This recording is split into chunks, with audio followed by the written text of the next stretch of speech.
This podcast has bad words. Hello, minimizers. Welcome to the Minimalist Podcast, where we discuss what it means to live a meaningful life with less. My name is Joshua Fields-Milburn. And I'm Ryan Nicodemus, and together we are the Minimalists. It's hard to give up on the feeling that the life you really want is out of reach. A new IG-worthy home, a promotion on the horizon, all the right possessions. Everyone wants to believe that they are headed toward good, better, best. Today's self-help industry insists on exhausting positivity and on trying to convince us that we can out-eat, out-learn, and outperform our humanness. After trying to improve everything in our lives, we often discover we are as fragile as the day we were born. Today, we're talking about toxic positivity with Kate Bowler. Kate, thank you so much for being here. Yeah. I'm so glad to be here, and just the supportive commentary already. What a warm environment. You got a new book out. It's called No Cure for Being Human, and much of the intro I just read there was an excerpt from the back of the book. And I want to talk about the book. We're going to dive into it, but I really want to talk about we're so obsessed with improving ourselves. Yeah. And I think it's making us miserable. Can we talk about that? Oh yeah, gospel of hustle. I mean, it's right. It was of course just a terrible solution to economic conditions, right? That the less the government or social services or communities could provide one another, the more we became completely convinced by, shocker, other capitalist forces that we were supposed to do it all on our own. And so now we're supposed to be these efficiency monsters, these 4-hour work weekers, these zero inboxers, like adorable little versions of post-Fordist factories. And I'm like half convinced in a regular day that I should be that person. Like, you take me away from this podcast and I will be like cranking through my inbox. But the rest of the time I'm like, wait a minute, aren't I working really hard on a treadmill that is never going to end and is in fact making me miserable? I think that's the part, because life can be perceived as a treadmill, and that's not a good or a bad thing. But if that treadmill is making us miserable, and part of that has to do with comparison, it feels like, and it has something else to do with, well, we're sold this sort of meme of the pursuit of happiness. Yeah. And it's that very pursuit that is making us unhappy. Yeah, and I think a lot of the ideologies that support it really do come out of the late 19th century rise of cities, where I think you're exactly right that the specter of inequality, seeing people who rise to the top and others who fall to the bottom, made us, I'm being generous here and saying Americans because I'm not American, but You're made North us, American. thank you so much, but made us reach more and more for explanations for why some people, really is there such thing as luck, or some people just harder working and more virtuous and more capable of that kind of independence we all want. Yeah, and almost, Ryan, it seems like you and I often talk about sometimes it is and it isn't. You can be capable of achieving all of these things, and also luck played a factor in that as well. Yeah. It's not either or. Well, I guess he or she is just lucky. Yeah. I guess he or she is unlucky. Yeah. Or I guess he is just a great achiever and it's all effort. It's all him. But then is it really just him? Is it any one person? And I don't know. I think that, obviously there's platitudes galore here, that comparison is the thief of joy, and all of these other things that I think there's profound truth in these things, but they've sort of been stripped of their emotional resonance because they've been used so frequently. So in the new book, No Cure for Being Human, it seems to me that we are almost avoiding our humanity. Yeah. Yeah. And I find sometimes as I happen to be one of the people who are typically described as unlucky. And in my life, I often find that it's much easier for people to reach for a quick explanation for why me, not them. And I think some of these sort of facile reasons that we assign to our lives, sometimes they're so wonderful because they give us that sense of get up and go, purpose in the day, energy, drive, horizon. And then the rest of the time they can be an incredible burden to people who don't have the convenience of pretending that we don't desperately need each other. I think instead of imagining like the language strictly as that of grief or I guess just like grief for not having the lives we want. I guess I'm kind of more of a fan of like talking about finitude. Like, how about it's okay? I mean, I'm at the right table for this, in which it's okay that enough, like more than enoughness is not the inherent rubric for success. But that's what we're all looking for. It's more, more, more. We never stop to question what is enough. Yeah. It's like, you're running on the treadmill and you think, I just need to run faster. Yeah. But sometimes you just need to step off. Or just let it chew you out the back. Right, and then lie there for a minute. Yeah, that too. Yeah. and then while recovering from your light concussion, you'll maybe have some insight. Well, ours is a listener-driven show. So on this minimal episode today, we're going to talk about toxic positivity. And now people often think that the opposite of that is, well, I guess I should just be negative there. What even is toxic positivity? Maybe we can define that in a moment. By the way, this episode is brought to you by nobody, because advertisements suck. Although if you want to support the podcast, you can become a Patreon supporter over at patreon.com/theminimalist. You can join thousands of other people. We also put out an additional episode every Thursday over there on Patreon. That's patreon.com/theminimalist. That's the Minimalist private podcast. Ryan, we have a question from Facebook. Rebecca has something for us. What are the signs that positivity has become toxic for us as individuals? And what are the signs that our well-intentioned positive vibes are becoming toxic to others? Ooh. Yeah, I like that question because it had a lot of words in there that are part of a vocabulary that we've absorbed. Yeah. Like vibes, for example. Yeah. Good vibes only. Yeah. There's so many vibes in the world, and apparently only half of them are the right kind.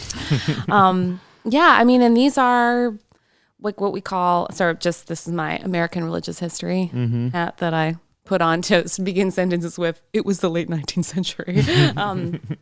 But part of the concern there is that there's a long tradition in American religious history that imagines that our minds are the most powerful part about us, that our minds are kind of like these little incubators, and that what we have to do is sort of harness thought in a particular way and then direct it through the mechanism of words, sort of to or at other people, which is partly how we get a lot of this good vibes only. There's a million versions of it. Yeah. It's called positive confession. It's called, it's depending on what like religious tradition you come from. Sure. But I think that kind of aggressive positivity in which you're only allowed then to speak optimistic things can be a huge burden if it prevents you from being honest about the usually the layered nature of the truth of our lives. Like I am joyful, and also I'm terrified about my health. And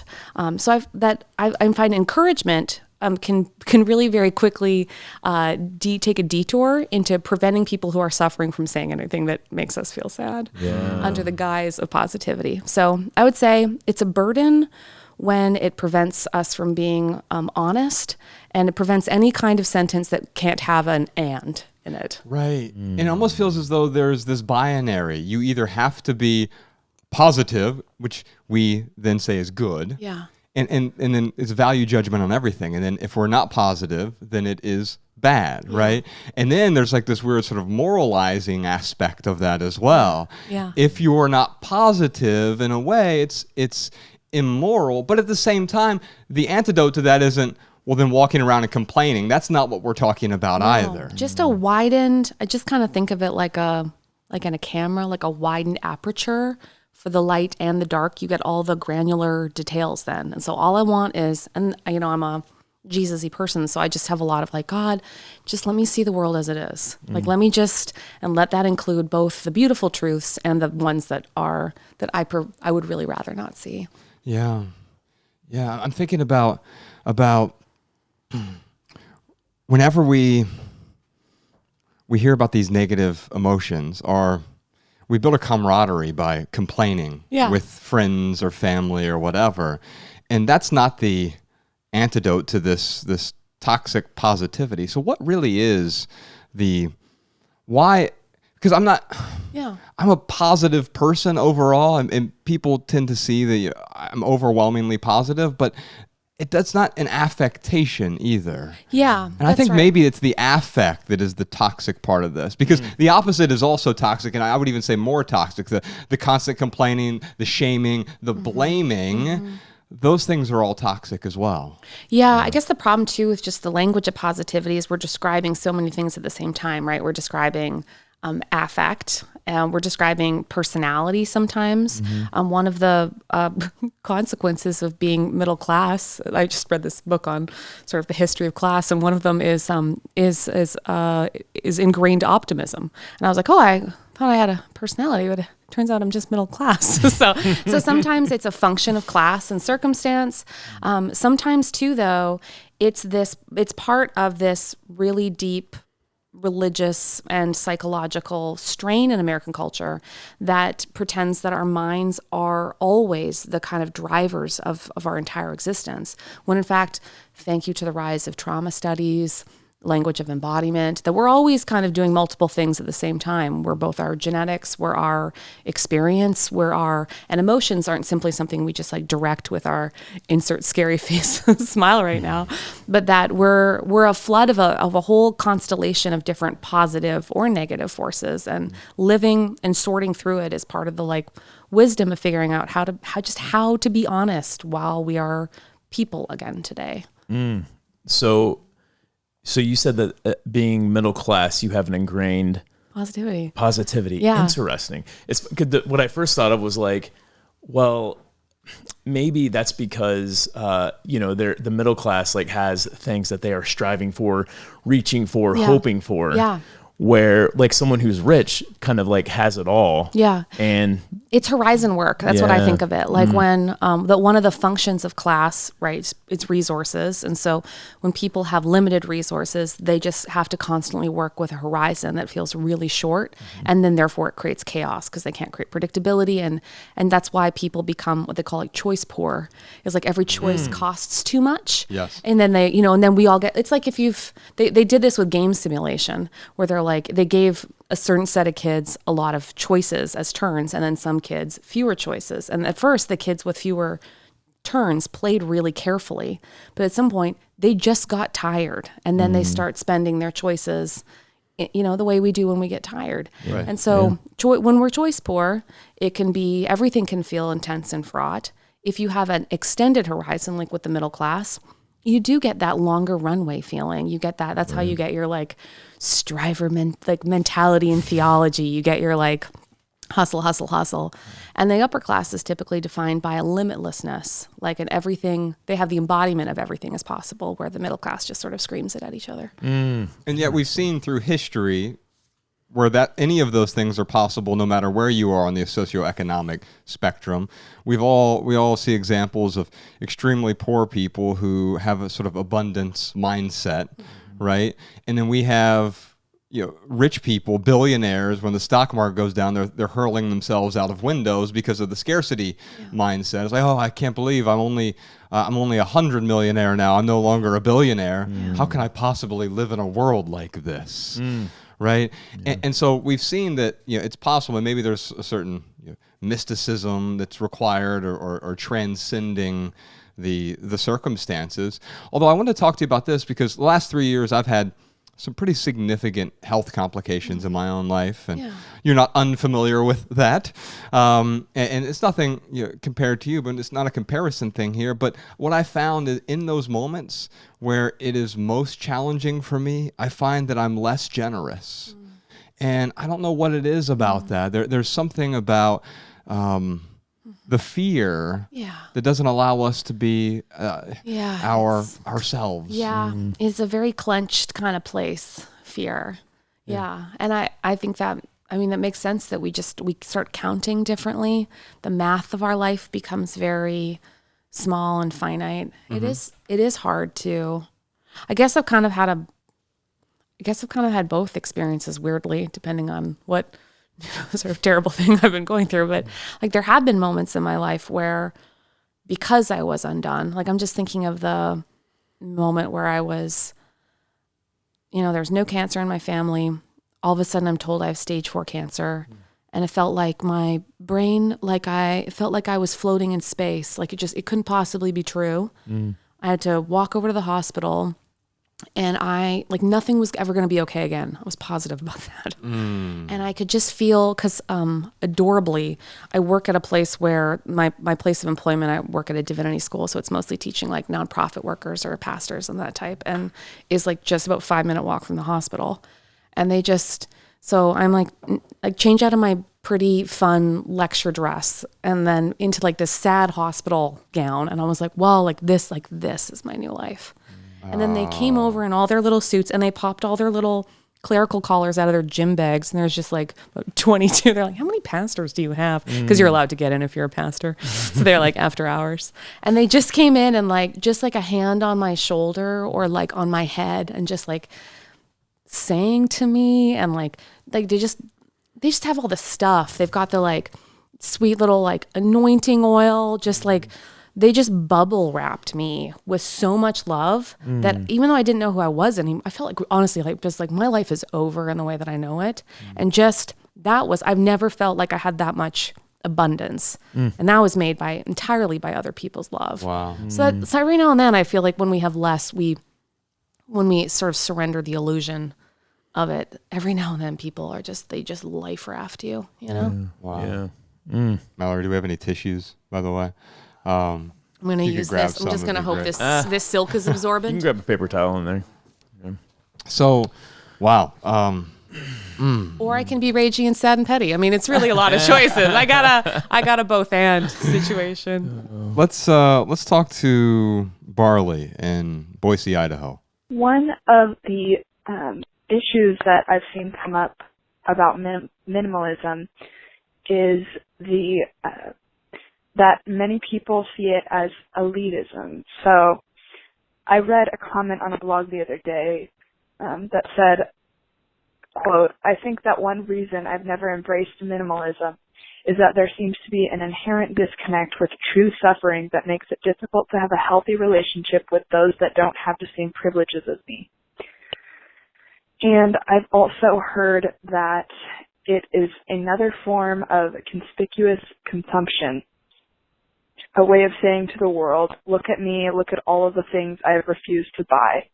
And I don't necessarily agree with those viewpoints, but I was just wondering, interested in what you would have to say on those things, and if you think minimalism is a type of elitist. Barley, I guess it depends on what you mean by minimalism. If you just mean like if you mean asceticism that is sort of a material asceticism, that doesn't seem particularly elite to me. But if it's someone selling minimalism, like you go to the Gap and they're selling shirts that say minimalism on it, then yeah, that doesn't make a whole lot of sense. That's not what I think of when I think of minimalism. Let's just take the word minimalism out of this, because seems to be confusing you right now, and I totally get it, because there's baggage with any of these terms we use. So let's pick a different ism. Let's just call it intentionalism, right? Whatever you want to call it, if you're living intentionally, what does that mean? I'm using whatever resources I have in a deliberate way. Yeah. Now, when Ryan and I grew up really poor, food stamps, government assistance, we certainly could have benefited from being more intentional with the few resources we had. Yeah. And throughout our 20s, as we climbed the corporate ladder and we accumulated a ton of debt and got all the trinkets of success, we also would have benefited from minimalism then, being more intentional with our resources, because we made really good money, but we spent even better money. And so we had huge amounts of debt. We weren't being intentional either time, when we were broke and poor and impoverished, and when we were supposedly successful, or at least ostensibly successful, right? And so if we're talking about the intentional use of whatever is in front of you, your time, your money, your energy, your attention, well, then who wouldn't benefit from that? And so maybe minimalism isn't for everyone, but it's for anyone who is questioning the status quo, or at least being intentional is for anyone who is questioning the status quo. I'm as a bit of an outsider from minimalism, Kate, I'm wondering, What are your thoughts on this? When you hear someone talking about minimalism or simple living, I can see how it would conjure some images of this. I think the only thing that to me would signal like not giving up the premise, right? If the premise of any of it is control, then you could do that with fewer belongings or with more belongings. Yeah. I remember finding out that the average reader of Real Simple magazine had like just a wild family household income. It was something like 180,000 or something per household, and I was like, "Oh, that's very simple. That's extremely simple living, real simple."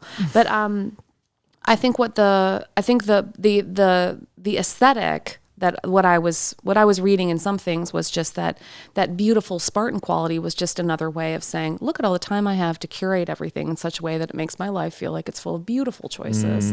And that can be quite elitist and I think if the illusion is that we can determine every aspect of our lives with our magical choices, then yes, I believe that is utterly bullshit. Yeah.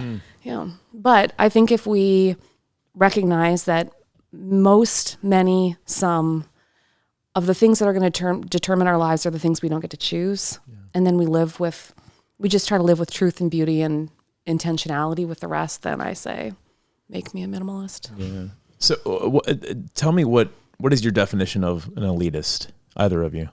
What is an elitist? So, someone who's rich and what? What makes a rich person an elitist? I don't know what makes a rich person an elitist. I can tell you what elite means to me. Yeah. Elite means performing above and beyond something. Now, we use elitist pejoratively. Yeah. And so I don't really know exactly what it means. And so I'm not defending any point. I don't know. I think that word is thrown out there in a way to almost shut down conversations, right? Yeah. There are a lot of words like that. They're shaming words in a way where we throw out these words not to have a discussion around a thing, but to almost shut down a discussion around a thing. Mm-hmm. And I'm not saying that Barley is doing that here, but whoever was commenting on whatever post she was reading on the internet, it's almost as a way to be completely dismissive. Well, because you can take anything and make it into the pageant of that thing. I'm just thinking of when the Pope, who has, and some of the most religious money in the universe, will wear like slippers, right, as a gesture of humility, and like that. There's that in the midst of that any theology, ideology, set of choices can always be like a quarter turn away from the parody of it, in which we can perform all of our values without necessarily having to like live with the contradiction of them. So I hear it when we have to strip down. Yes, you're imagining choice. You're imagining the illusion that life is something to be controlled, and that's only something, is what I heard in that question, that people with lots of choices can do. Yeah.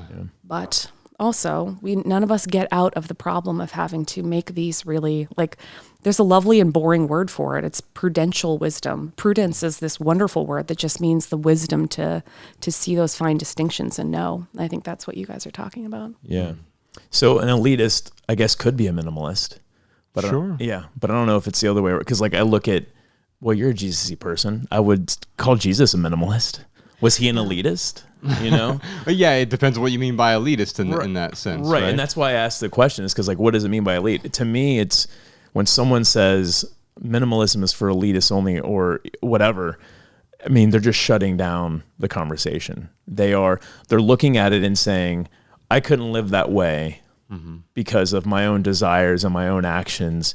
And so I'm going to put a label on it that is going to give me permission to avoid this, minimalism. I love what you talked about, take minimalism out of it. I mean, look at intentionalism or deliberatism or curationism or whatever it is. Right. I mean, when you look at it that way, it's hard to sit here and say like, well, minimalism is only good for rich people.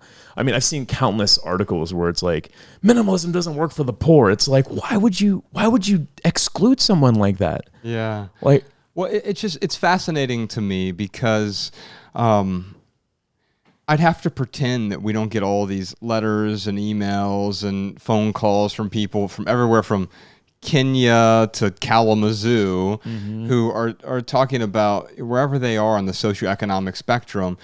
What they've realized is we've been acculturated to have certain desires that aren't our desires. It's called mimetic desire, right? And so there's all of these sort of cultural desires that are propagated by our religion, by culture, by society, by our peer groups, by our co-workers, by wherever we are in our city and our careers. And these things are quite often making us miserable. She mentioned suffering. And everyone is suffering. The people I see suffering the most, and it's not that one is better than the other. Quite often, the people I see suffering the most are the ones who I would look at and say, "You have no reason to be miserable." Yeah.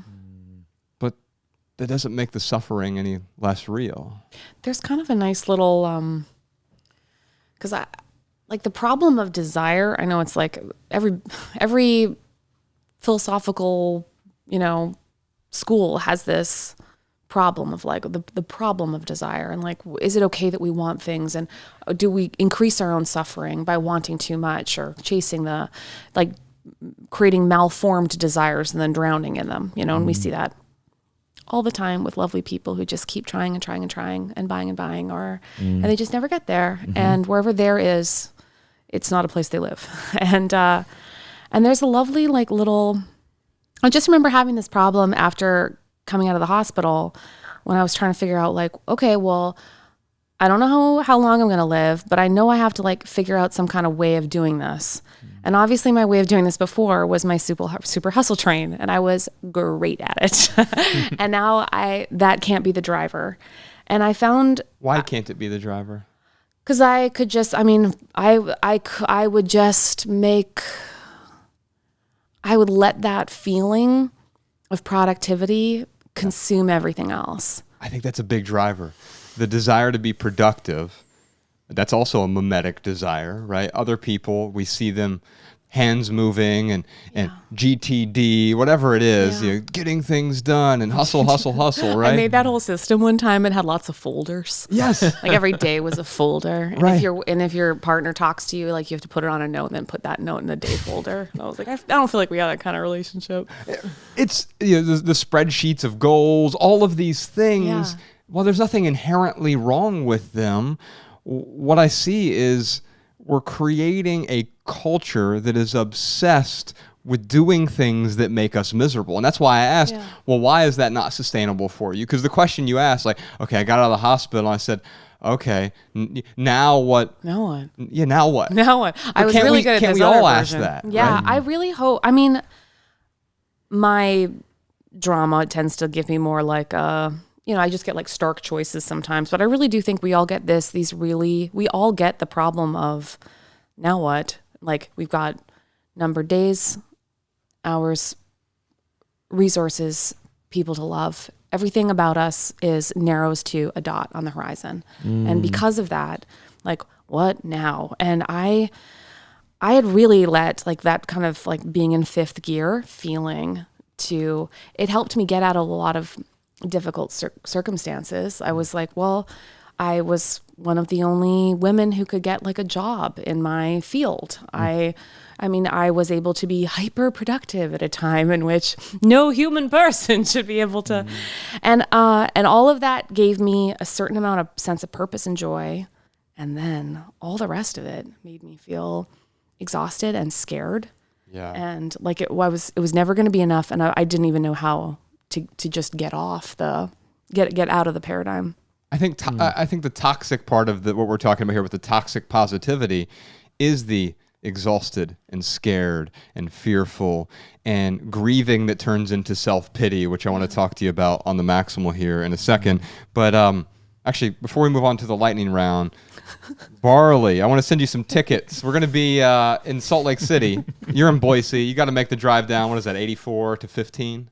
Something like that? I don't know. I'm not an atlas.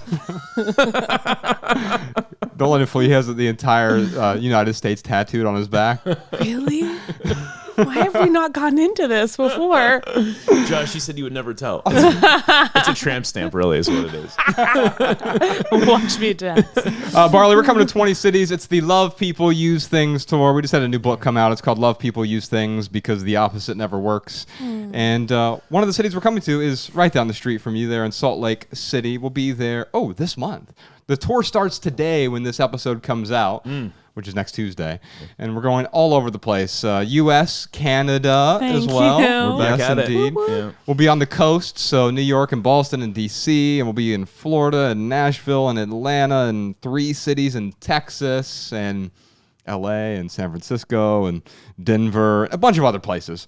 TheMinimalists.com/tour if you're interested. But Barley, we're going to send you a couple tickets for the Salt Lake event. Ryan, what time is it? You know what time it is? It's time for the lightning round where we answer your text messages. You can text your questions and comments to 937-202-4654. That's the first time I've been able to say that number without looking at it.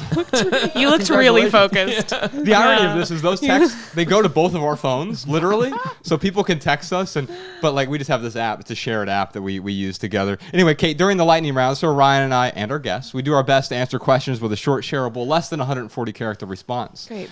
It's a minimal maximum. It has to be something really pithy like and buy profound. low, sell high. Yeah. Yes. Write that down, Sean. Throw that in the show Take dictation. notes. We do put them in the show notes so people can copy and share the pithy answers on social media. You can maunder on a bit. We'll tweeze something out and make it look beautiful. Carrie has a question for us. Where did the notion come from that being positive is the cure for everything, the path for everyone, the solution to whatever life throws at you? What's wrong with embracing sadness, contemplation, grief, anxiety? Well, here's my pithy answer for you. Maybe we can unpack it a little bit.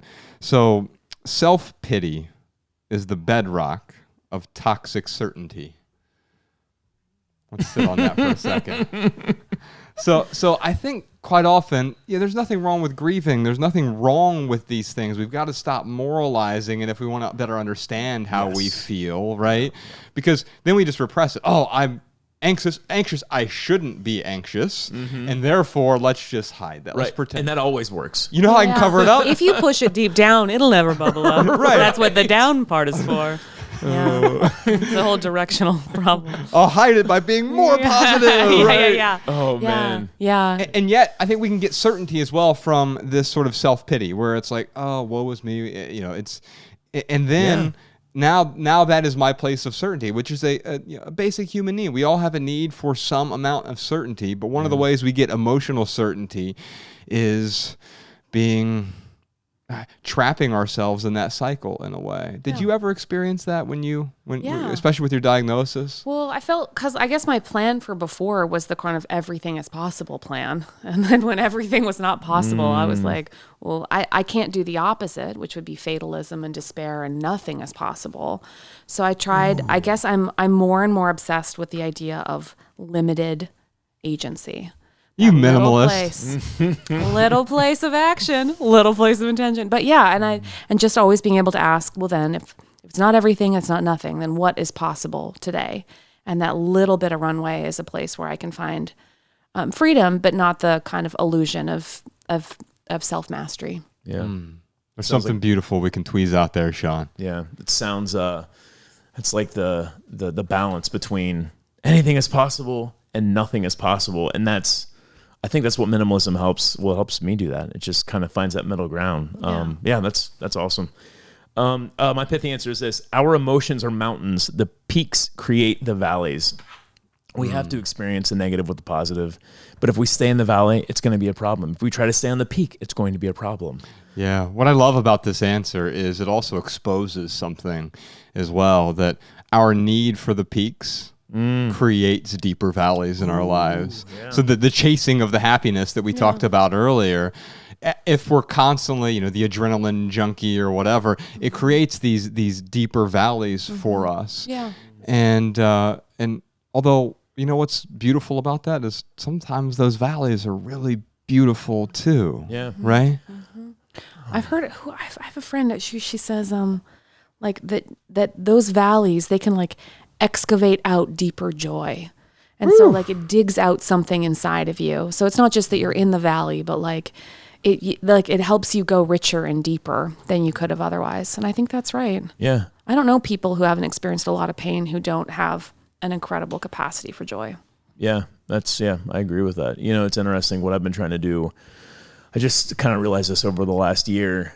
Like whenever I experience negative emotions, whether it's sadness or anger, whatever it is, instead of like trying to shove it down or worse, like, exacerbate it, right? Like I can take that emotion and I can be like, oh, wow, like how lucky am I to really even experience this negative emotion? That doesn't mean that I am enjoying the negative emotion, but I can at least like look at it like, oh, this is part of humanity. Yeah, you notice your aliveness. Yeah, exactly. And there is I think there can be some beauty in those negative emotions. I'm not saying every single time, but I have been able to find beauty, like just the sadness that I feel sometimes. It's like oh wow, like how lucky am I to like care this much about something, Yeah. And Russian literature wouldn't exist if they weren't like, this really sad emotion doesn't need a lot of novels. Yeah, not a whole lot of positivity in Dostoevsky. Yeah. Well, we got so much more to talk about, but Ryan, you got something for us first? Oh, yeah. Here are some voicemail comments and insights from our listeners. Check them out. Hi, Josh and Ryan. I just wanted to share an experience I had with your listeners because I often think about what to do in situations with gift giving and gift receiving. And when my birthday rolled around this year, I really wanted to have a talk with some of my friends about how I wanted to celebrate and how I don't really want physical gifts because a lot of the times I don't use the things that they give me. And when we started talking about it, they actually, to my surprise, agreed. And they were actually talking about how they really don't even like to just aimlessly walk around the mall and just trying to kind of find something that they think I might like. And we all agreed that it was kind of a pointless and aimless, unintentional way to shop for somebody. And I was really surprised at what they had to say about it and that they actually agreed not to do gifts this year. So I just wanted to encourage everybody to have those discussions, even though they're hard, because you never know what they might say, and they might actually be relieved to hear that you don't want a gift, and they can save money that way and just enjoy their time with you. Yeah, I just wanted to let everybody know that some people will actually agree with you, even if they're not minimalists. Hi, my name is Claire Dayhill. I'm from Amherst, Massachusetts. So I really enjoy your podcast. I am in the military. I'm a member of the Coast Guard, and I'm really liking seeing the connection between minimalism and being in the military. We have the same uniform every day, really just a basic amount of stuff, and just having that freedom of everything you need, just keeping in what we call our sea bag, which is that green military-like backpack. Thank you, and I really enjoy your podcast. All right, y'all. Big thanks to Kate Bowler. Her new book is called No Cure for Being Human.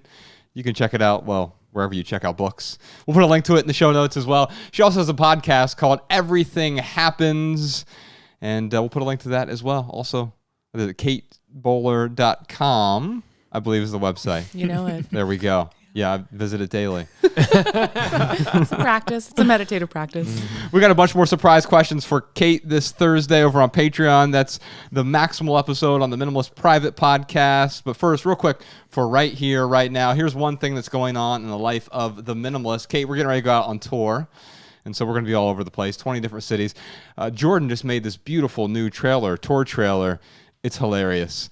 We'll put a link to it in the show notes. Check out this tour trailer. It's it's the process of Ryan and I writing this book. You get to see the entire 3-year process in about a minute. And it's exactly verbatim how it went. Right. And then, you can check it out. It's just theminimalists.com/tour for any of those cities we're going to, 20 different cities. For our added value this week, anybody here familiar with William Tyler? He has a phenomenal album, which is called Modern Country, which is weird because it's not country music, but modern country. And the song is called Highway Anxiety. And Tim who was hanging these paintings from Wove Arts, he was like, hey, I'm really into the minimalist composers, and I think this would be right up your alley, but it's sort of neo-minimalism in terms of composition, and it's all instrumental. So let's end this episode today with some highway anxiety. By the way, we have a bunch more surprise questions this week, like, how do I balance positivity and disappointment? Why does Kate avoid creating a bucket list? How do we deal with the frustration that arises when people insist that our trauma is a gift? What do you do about the overwhelming expectation that surviving something traumatic like cancer should lead you to a joyous epiphany and a constant positive outlook on life? Plus a million more questions for Kate and the Minimalists. And if you want to hear all that, join us on the Minimalist Private Podcast this week. Visit patreon.com/the Minimalists to subscribe and get your personal link so that our private podcast plays in your favorite podcast app. You can follow the Minimalists on Facebook, Twitter, and Instagram at the Minimalists. Come to one of our live podcast shows. Visit theminimalists.com/tour to find a city near you. If you have a question, comment, or minimalism tip for our podcast, email a voice memo to podcast@theminimalists.com. You can comment on this episode at youtube.com/theminimalists. And if you want our show notes in your inbox, sign up for our email list over at theminimalists.com. And if you leave here today with just one message, let it be this: love people and use things, because the opposite never works. Thanks for listening, y'all. We'll see you next time.